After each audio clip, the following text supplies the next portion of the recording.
pull your pants up, wear a suit, obey the law, and guess what? That still does not make you safe from being shot down.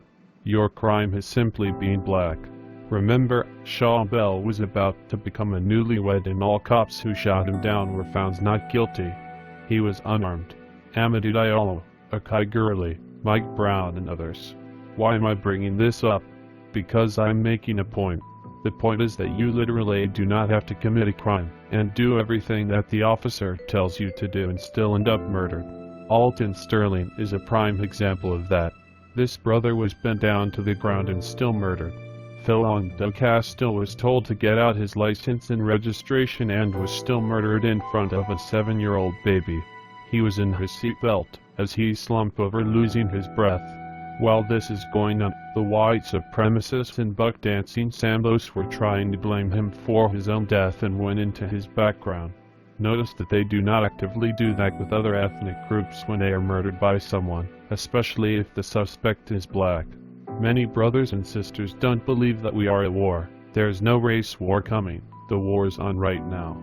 The media talking heads are race soldiers, the educators, the jurors, the politicians, the lawyers and law enforcement. They are all various wings of the white supremacist regime. From Tony Lorne, Sean Hannity, Rush Limbaugh, Joe Walsh, Angela Corey, and now you have flunkies over at CNN like Don Lemon. Disney has coons like Stephen A. Smith, Sage Steele, Raven Simone, Jimmy Hill and others. Somehow the white supremacists have no problem with them, but they want Jesse Williams gone because he has the nerve to want black people to be treated with respect and dignity. This is how you know that they are at war with you. And if you speak up, they will label you the troublemaker. If a woman is raped and she speaks out against it, is she the troublemaker? When someone from the LGBT community speaks out against an injustice, are they labeled troublemakers? No. Why are blacks labeled this? Because the truth of the matter is, blacks are not a protected group and everybody knows this, so they want to take turns slapping us around. But get this, they want us to take it and keep on smiling and forgiving.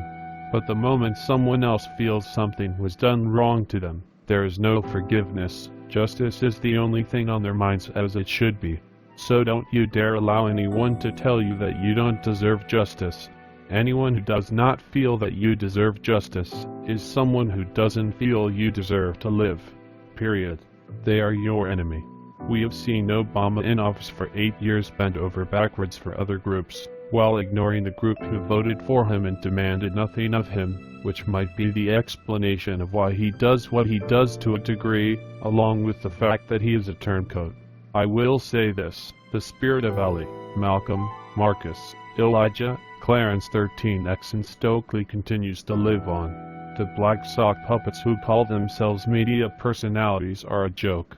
The black media would be people like Clashid for You, Mr. Superboy, Jason Black, Advised Show, Professor Black Truth, Gusty Renegade, Alex Ellart, Chris Crazy House, Tariq Nasheed, David Anderson, Platinum Queens and others. These are folks who give a damn about their people and will hit you with the facts.